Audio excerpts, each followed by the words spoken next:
Hey, Coach Oz here. Today's tip I want to talk about, as I guess more and more people are, no.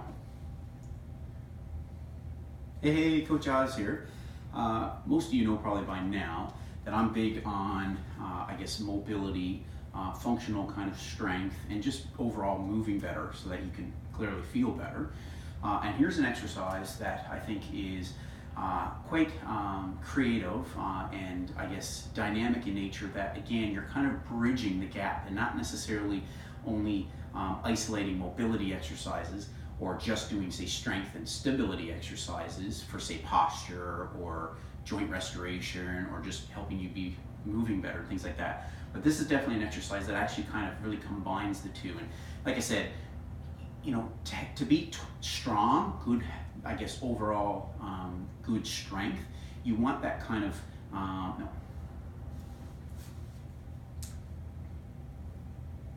Hey, Coach Oz here.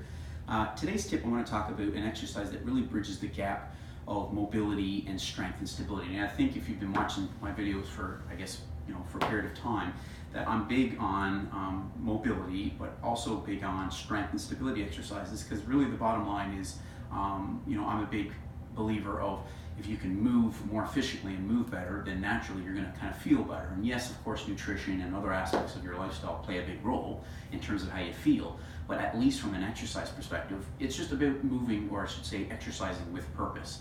And usually you might see exercises that is strictly just mobility focused, or strictly just strength and stability focused for, say, posture and joint restoration and all these things. But this is a good creative exercise that actually kind of marries the two. And honestly, a good analogy is, to be truly strong, you need so-called a combination of having good mobility, flexibility, and also good strength in order for your body to kind of move in, I guess, a much more optimal position at any age, right? So this is a cute little exercise that, again, it doesn't matter what kind of band you got, but you definitely don't need a lot of resistance for this. People have seen, the reality is that if you're stiff in your upper torso, then naturally your lumbar spine, and for most people that sit or don't do a lot of movement, naturally their hips are really stiff as well. So if you kind of have more of a stiffer upper torso and stiffer hips, whether that's hamstrings, hip flexors, what have you, then that low back section just gets placed a lot more stress on it, which again increases your risk of just straining it every day, feeling aches and pains or stiffness or tension, I should say, not stiffness, but really tension in the low back muscles, which is very common for a lot of people.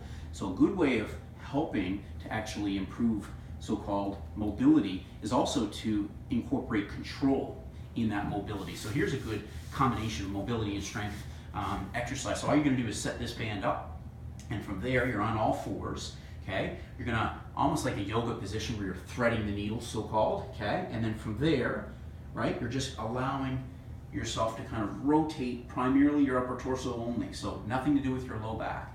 So I'm just gonna allow the band to almost take me through, and then as it comes in, I'm gonna keep my hand fairly close to my chest, and I'm gonna look to kind of get that rotation. So as I'm bringing the band in, okay, I'm looking to get rotation primarily of my torso only. So as I come back around, I'm gonna get good rotation, and then I come in and then come up through there. So of course both sides, but you don't need a lot of resistance, but it's just good to actually have strength, because you have to obviously incorporate your core with that exercise so that you're not just allowing yourself to kind of get into all positions, if you will. It's just focusing on rotating through your torso only, no movement anywhere else. So give it a shot, let me know how it goes.